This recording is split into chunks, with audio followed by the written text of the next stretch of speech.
Pitiful mortals, your foolish rebellion is at an end. Prepare to meet your eternal doom as death comes for the soul of your world. Damn, I knew we shouldn't have tried to take on the jailer in week 1. Okay, Zorval, I'm gonna give you one chance to surrender or you'll regret it. Evie? Foolish champions. I am the Lord of the Moor, the ruler of Torghast. I command the armies of death. What can you possibly do to hurt me? He's got a really good point, Evie. I say we go back to running Mythic Zeros. Okay, fine. You had your chance. Cower before us, jailer, as we break your pots. What? No, don't do that. Oh hey, nice pots, jailer. Would be a shame if someone were to break them. Stop doing that. Those are my pots. How many more pots have you got, Zorval? I could do this all day.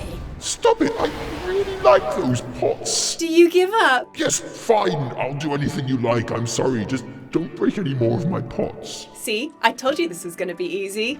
What? I can't believe you broke his pots. I did what had to be done. I don't know you anymore. Knowledge is power.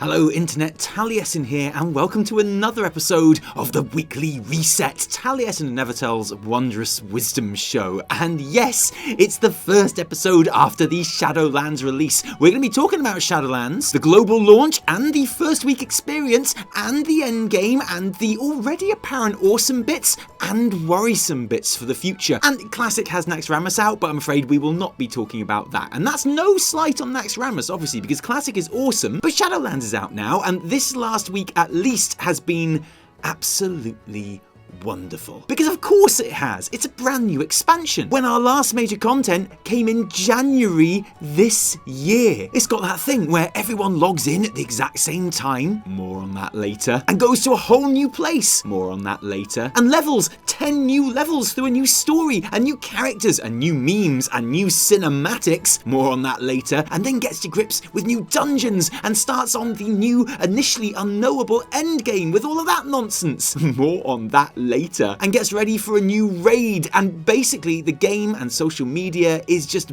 buzzing with people and excitement, and honestly, in my opinion, there is no better time to be a player of this game than the first week of a new expansion. So yeah, no shit, I've been having a great time, which is why this episode is probably going to be really late, because I am a content creator. Look at my suit, I love my job, look at my tie, but I am first and foremost a player, and that's what I've been doing. And oh man, look, we're going to get into all of the details and stuff, because of course we are, because that's what this show is for, but I can't be the only one who has spent this week in a state of what I like to call Legion relief. Because you know when Legion launched and you played it and your main emotions were, yay, Legion, and you felt like, ooh, I'm having fun, but there was also this incredibly strong feeling of, oh, thank it's good. Relief that after WoD, the new expansion was genuinely quality WoW fun times. And I've spent this week feeling that Legion relief all over again at so many different points. Just seriously, thank it's good. And I'm pretty sure that's not just because, of course, with a new expansion, that means we can no longer fly. And that means Maurice is back.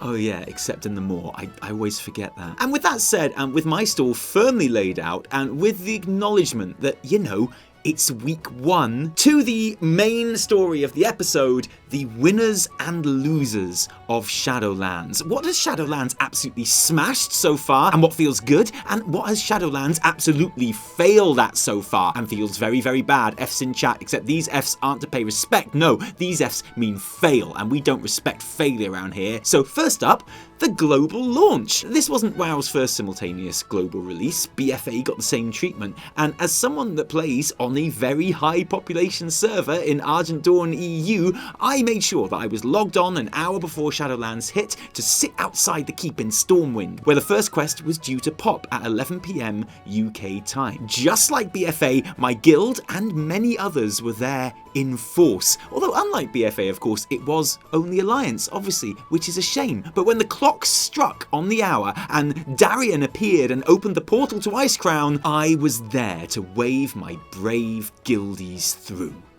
And then go to bed, obviously, because seriously, I've got a 9-month-old baby. I can't be playing into all hours of the night, especially when I wanted to stream it all with my stream fam the next day, which is exactly what we did. Not everyone, though, was so lucky, because, not unpredictably, there were plenty of players who couldn't get into the game for the global launch, because some servers, and if you've been around these parts before, then I'm pretty sure you could take a fair guess at what servers those are, had over 5-hour queues, or were throwing players out at 70% of the loading screen, or were showing the dreaded and heart-stopping black screen of, oh lol, all your characters have disappeared, but don't worry, they haven't really disappeared, probably. It's just because the server is crashing, probably. Your characters are still there, probably. And definitely haven't been totally deleted in this multi-server shit show, probably. And for many, many players who were in the game, there was lag making quest items take multiple minutes to pick up after clicking on, disconnects, groups not phasing into the same phase together, players who reached max level not being able to choose a covenant, which is quite an important thing to be able to do in this game. It wasn't very optimal gameplay conditions, but rightly or wrongly,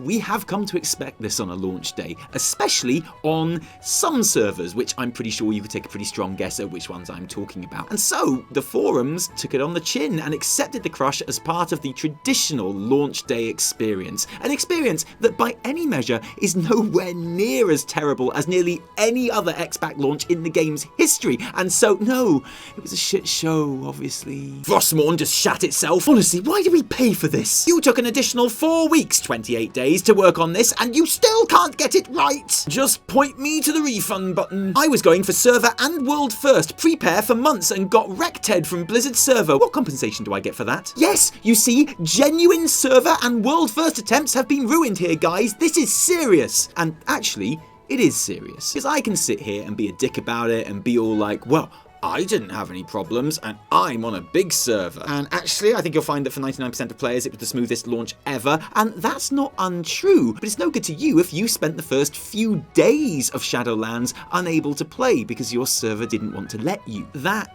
isn't okay, and I'm not about to let my new expansion excitement trick me into saying that it is. It sucks, and it's on Blizzard. And I appreciate that there is a constant fine line that they have to walk between overloading servers in busy times and leaving them feeling underpopulated every other time. Like how airlines always oversell their flights. Most of the time there's no problem and it results in cheaper seats for everyone, probably. Sometimes you get totally dicked because you get to your flight and there's no seat for you. Blizz have now implemented free character transfers from the most popular servers in NA and EU regions, which is great. And late, but Classic proved when Blizz extended the same courtesy in that game that it doesn't really work. Oh, see, we did talk about Classic, nice. Because despite the queues and crashes and lag and other misery, very few people will actually take the offer of a transfer because generally players choose to play on those servers in the first place precisely because they are high population. I did, so it's hard to see what else can really be done. I guess Blizz just need to get better at computers. I have to admit, I don't really know how it works. Get better at computers, Blizz! And until you do, I have to reluctantly ask for Fs in chat. Fs for failure for this launch, even though me and 99% of the player base had a great time. And if you don't like those Fs, Blizz, well, next time, you better be better at computers, okay? Next up in the Shadowlands winners and losers, leveling. And okay, so this is a really easy part of any expansion to like. Since Warlords created what you might call the modern era of WoW leveling, the quests and story that get you from one old max level to the new max level have always been completely top notch. But that doesn't mean that we shouldn't give credit where it's due, and Shadowlands questing experience is exquisite. There's a couple of main reasons why I think that's the case. Number one, how thematically strong and varied the different zones and stories are. This is some high concept fantasy here, and the whole point of most of it is that these environments and characters are like nothing that we've ever seen in Warcraft before. I remember saying in our live weekly reset at BlizzCon when this expansion was announced that the whole concept felt like a bit of a clean slate for WoW, and that is certainly the feeling that you get from these zones. That the designers have been allowed to enjoy being off the leash and turn everything right up to 11, so it kind of feels special in the way that Mists or Legion felt special, like an event expansion. 2. The linear story. After Legion and BFA's freeform scaling leveling, Shadowlands returns to a linear progression through the zones in an established, unchangeable order. Feels, again,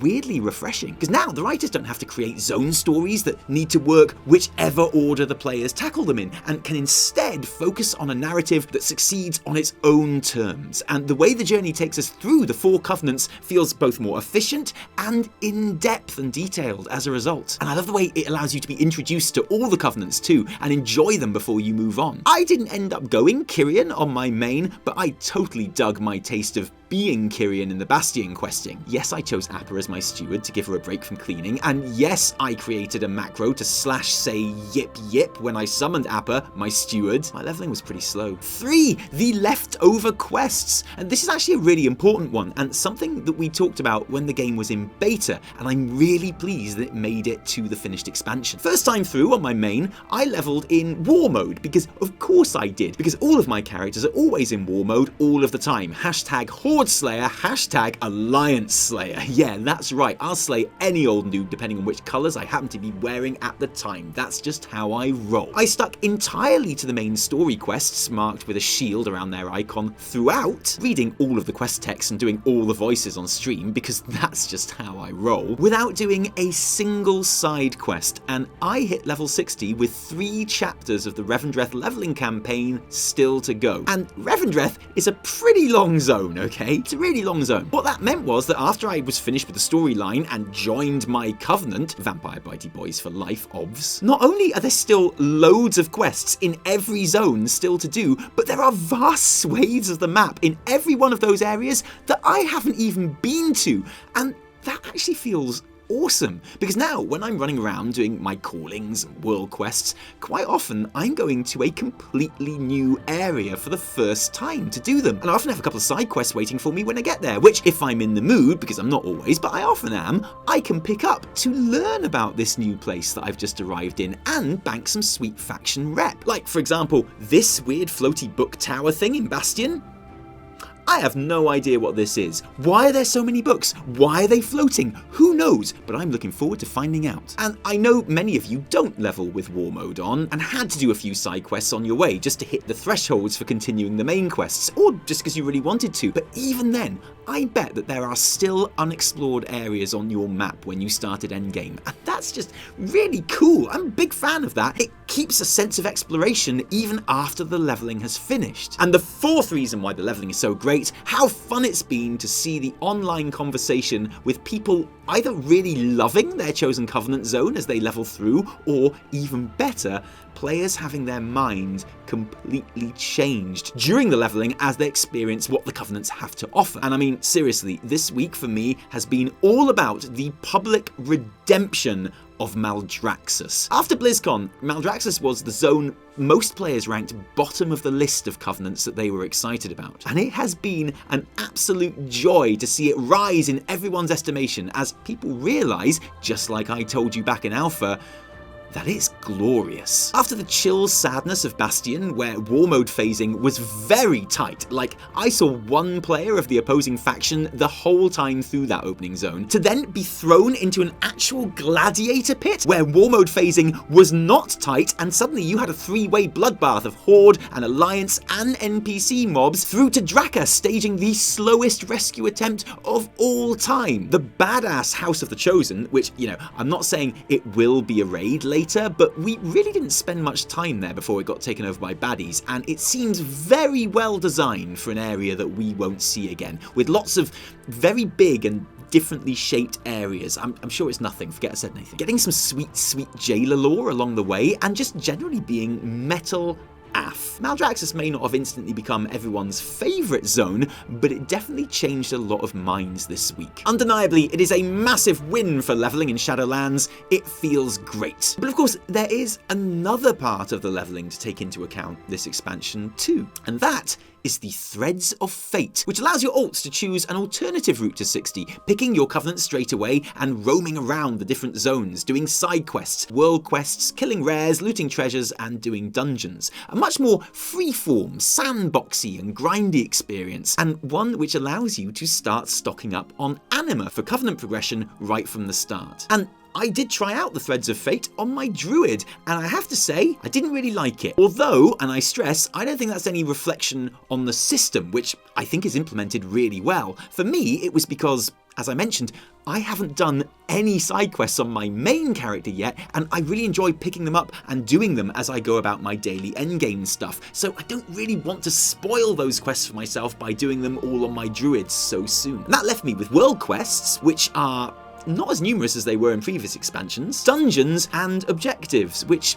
are a lot of effort for not much reward. So I'm not really enjoying leveling that way, and I think even with the side quests, it's probably going to end up being a bit of a slower journey to 60 than just going through the main story. But I think I will definitely get a lot more out of it once I've completed Lore Master on my main character. So until then, I will stay on the fence about Threads of Fate. It's currently Schrodinger's leveling system, neither a win nor a loss, but also both till we know more. Next up, the cutscenes and cinematics. Goes without saying, these are all great. The rendered shorts of the usual amazing quality we've come to expect, and we'll be talking about them more in videos this week because they deserve it. The origin of the mysterious red bolt that hits the Arbiter, we need to talk about that. The Winter Queen revealing she is the sister of someone important, we need to talk about that. Sire Denathrius creating the anima tsunami flowing into the maw and permanently changing it to red in-game before Door of Shadowsing out of there like a total boss. I mean, he literally is a boss. We need to talk about that. Sylvanas and Anduin getting chatty in Torghast? We need to talk about that too. But I want to take a moment here to really appreciate the real-time cutscenes, the RTCs,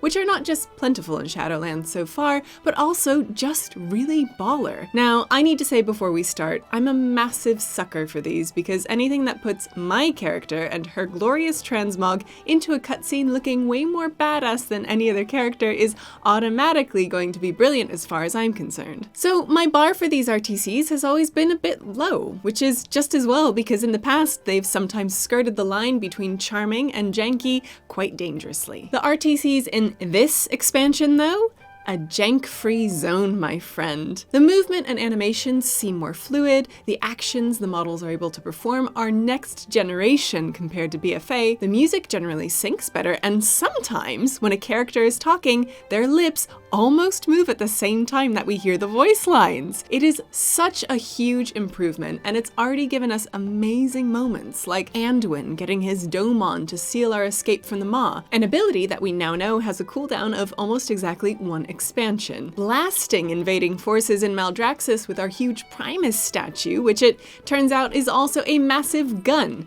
I'm gonna say that again. The huge Primus statue is also a massive gun. I mean, seriously, what's not to love about Maldraxxus at this stage? The Drust attacking the Hibernal Hollow, Denathrius catching a spying on him, the quality is so good, and because RTCs can be sprinkled throughout the game much more liberally, it has a huge impact in the game when they arrived so much improved over the last expansion. So, seriously, well done. Big win. No Fs here. Another thing we can kind of scoot over here a little bit because it's kind of like an automatic win is the music. Yeah.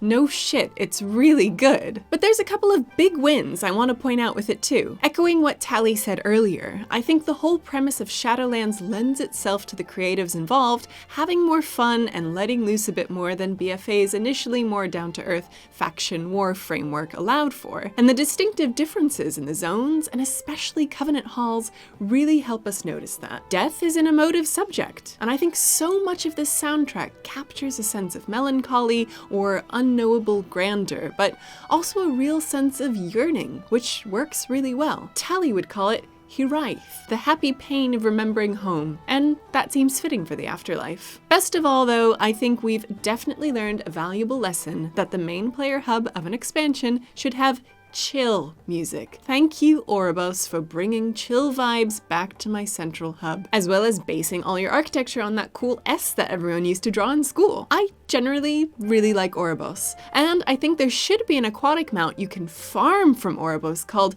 the Porpoise.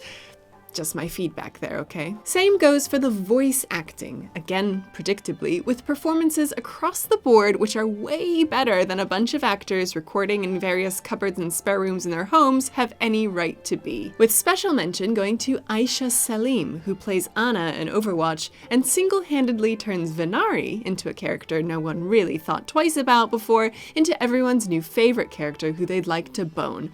All through the power of speech. Also, I can't find out who the voice of the Primus is, or the voice of the Rune Carver, but I'm pretty sure it's the same actor. It's the same actor in the French translation too. I'm sure that's just a coincidence though. The end game. This is a big one, because beyond the first week, this is what we'll be doing for most of our in-game WoW time. And again, this is an especially easy time to enjoy the end game. When we've just dinged max level, there's still loads of story to uncover. Every dungeon run improves your loot. World quests are new and fresh-ish, and there's a raid on the horizon to gear for. But even with that in mind, there is a general feeling that Shadowlands is getting it more right than BFA. The combination of mandatory objectives to collect the anima and souls that you need to increase your renown by 2 every week, to complete the Torghast floors you need to max your soul ash every week, with the more optional gameplay, like getting the anima that you need to complete upgrades to your sanctum, completing objectives in the Moor to improve your standing with Venari and get Stygia to buy upgrades from her in the hope that the Moor becomes a little more user-friendly, and also in the hope that she might say something nice to you, and also in the hope that I can finally stop playing the Moor mount drinking game where I have to drink every time I hit my mount button and then remember that I'm an idiot. Because seriously, I've been drunk for an entire week now. It's getting really hard to function. But that combination of the mandatory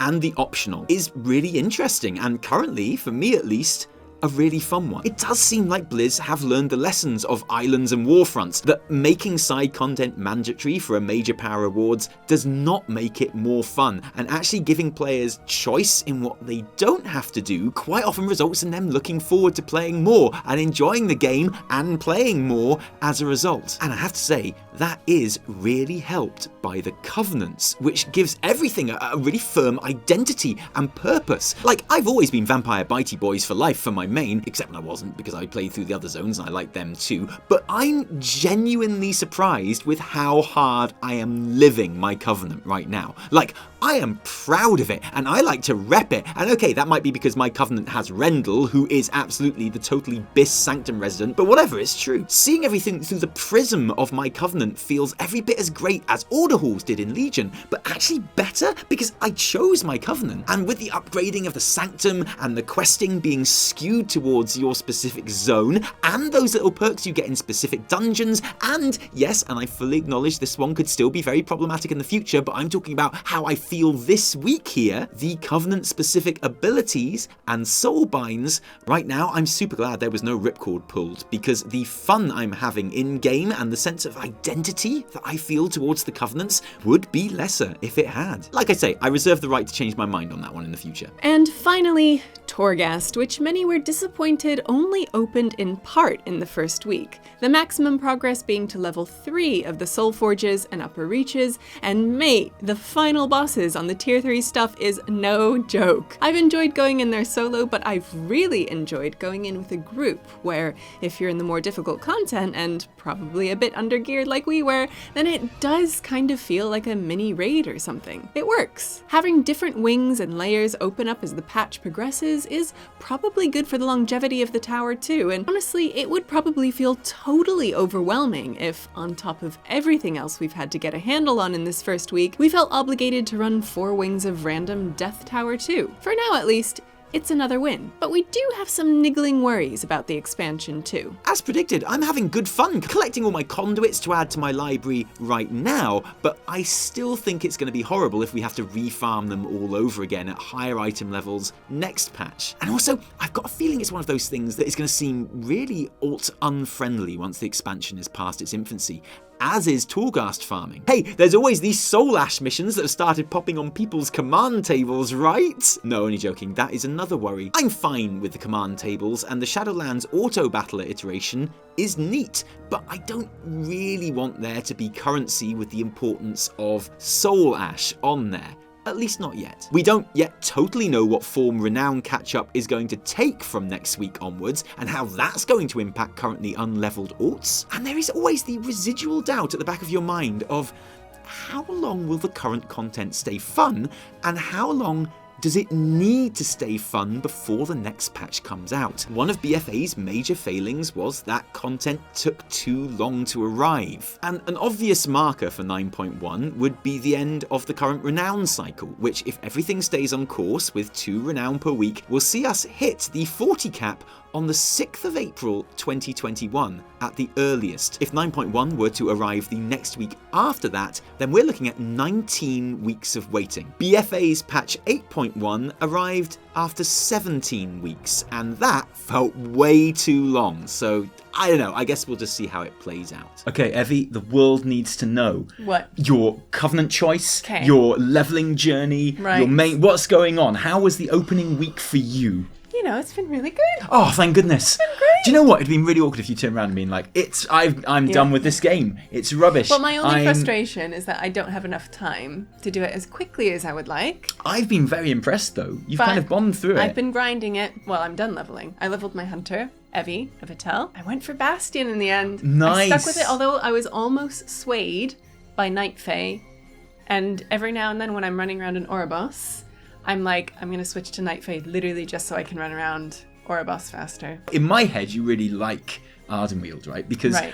You finished leveling in Ardenweald, and you were like, I remember we were both playing. I was up here and you were downstairs, and you whispered me in game saying, "I'm done with Ardenweald. I'm on to Revendreth. I'm almost there. You're like, Yeah. I'm level 58 or whatever. It's really good."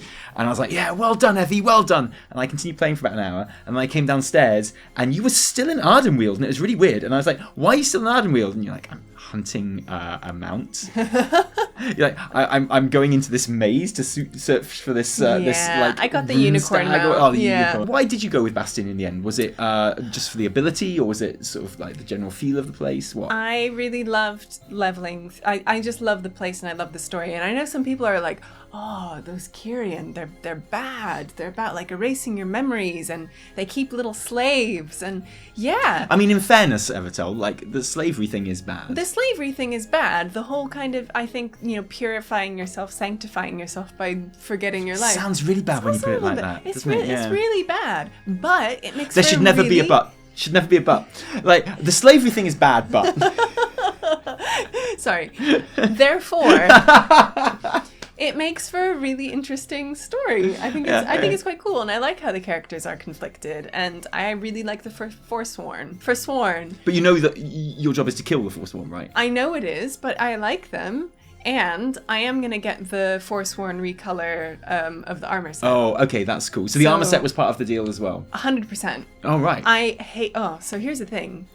Soul shape, really cool. The AoE thing, really, really cool. The fact that your hunter is a night elf. Yeah, my hunter's a night elf. I don't like the male set for Ardenweald. It sucks. Guys! I think that's as good a reason as any. And like you're in a good position where Hunter is in a good position anyway, this expansion. Yeah, so like good. Kyrian is a good choice. Yeah, Kyrian's fun. You know, and actually we've seen that a lot.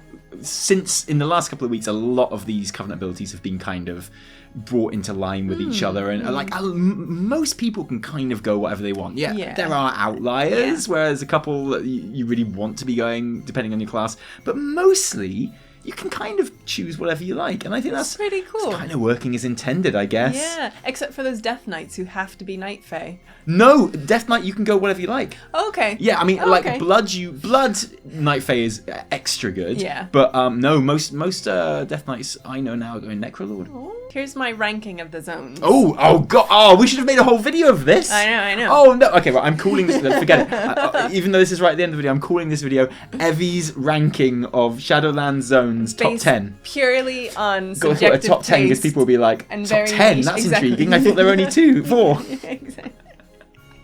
Here are my 10 opinions. Right, and we'll have a red arrow pointing at something. Ooh, in like a circle. Anyway, I really loved Bastion, and I thought it was really cool for the reasons I already said. I think the story's really, really interesting, and I love that there's like conflict. Like, it's not, who knew that the afterlife and an expansion about death would be quite like bittersweet and strange and, sad. And so I love the combination of like the kind of glorious music and stuff.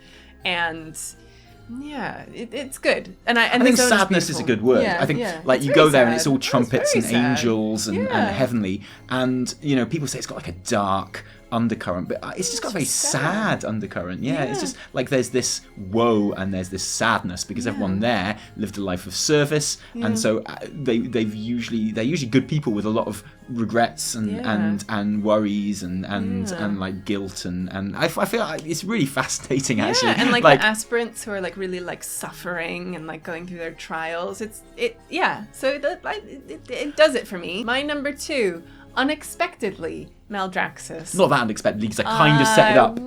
Okay. Kind of set it up just then. Yeah, but unexpectedly for me, it was Maldraxxus, which I was a bit like, oh god, like. Ugh. But the instant you go into, like, the arena when it starts off, not even the arena. I think like the moment you arrive through the gate. Oh, and you see and if pretty you've cool. got the music on, there's just this tremolo, and you're like, oh wow, was that a guitar chord? Oh my god, the And I think guitars are the guitar is in the music like all the way through. Like I love it. Is there another World of Warcraft like soundtrack, like zone or any piece of music that has electric guitar in it, like all the way in that through, way, no, and I like don't distorted think so. and Oh my like God. reverby, but the I thing is, think it's it's actually really brilliant. subtle and Yeah. really fits. Like it's not dumb. 100%. I mean, it is dumb. The It is entire dumb, zone's dumb, but but it's like great. it actually like Exactly, totally fits. Exactly. It's so good. It totally won me over, and I thought the questing was like brilliant, and I had such a good time questing. I think it might be the best questing. I Actually. loved the questing, and I loved the story, and I loved like going and getting the runes and like learning about the houses. I just thought it was really well done, and I feel like invested in like the Primus. And for a moment, I was like, oh, like if it weren't so bony, like I would. But you love the boning. I love the bones. I love the bones. I think actually it's a tie for number 3 with Revendreth and Ardenweald. Wow. Okay. Cool. Is that because you love them the same or you hate them the same? I liked them. I liked them. Doesn't sound like a second date, boys. Sorry. No, I really liked I've had them. Obviously, a really good time. You know what? It was I've had a really nice meeting time. you. It was really nice Wow, meeting this has been you. so Wow. nice. Thanks for buying the drinks. Thank but you. I got tired Oh, now. yeah. Just got to. My max level already. There we go. Max. Wow. Okay, we'll be in touch. I promised to come over and do some world quests sometime. Yeah. If I've got a calling. Yeah. And you got Rendell. Rendell's the best boy. Rendell's all right. Listen. All right, hello, come on. Oh, no. All right then. yeah, Well, yeah. hello then. Yeah, Come on, we're going to do another question. Oh, no. All right. Well, what you got to do? Okay. Okay, so I we got know to- so many people like that. Yeah, we With that could have been voiced by like any of our friends. Yeah. The Maw also is like, it's alternately like really fun and really frustrating. Which is cool. I actually really like it. I The more like I do it. in the more. Oh, yeah. But okay. Yeah. The more I do in the more I like it. Oh. No, but it's true. Like genuinely, the more. Oh my goodness. Yeah. The greater amounts Do you of want me time to say that these lines? yeah. The more you spend in the Maw, The greater amount of time I spend in the more, the better I like it. my liking is enhanced. Like, genuinely though, 'cause Yeah. I'm unlocking new things that make it a bit easier. Yeah. I spent some steer on like some chaotic waystones, so I can like zoom about a bit and what have you. And like I'm getting I've got a higher item level and stuff anyway. Yeah. So it's cool. Yeah, and then of course you have Venari, who's really hot, even though it's just a So hot. faceless being with a voice. It's How far have you got in Torghast? not very far. Because you got to get that soul ash, mate. I do. Got to get that soul ash. I do.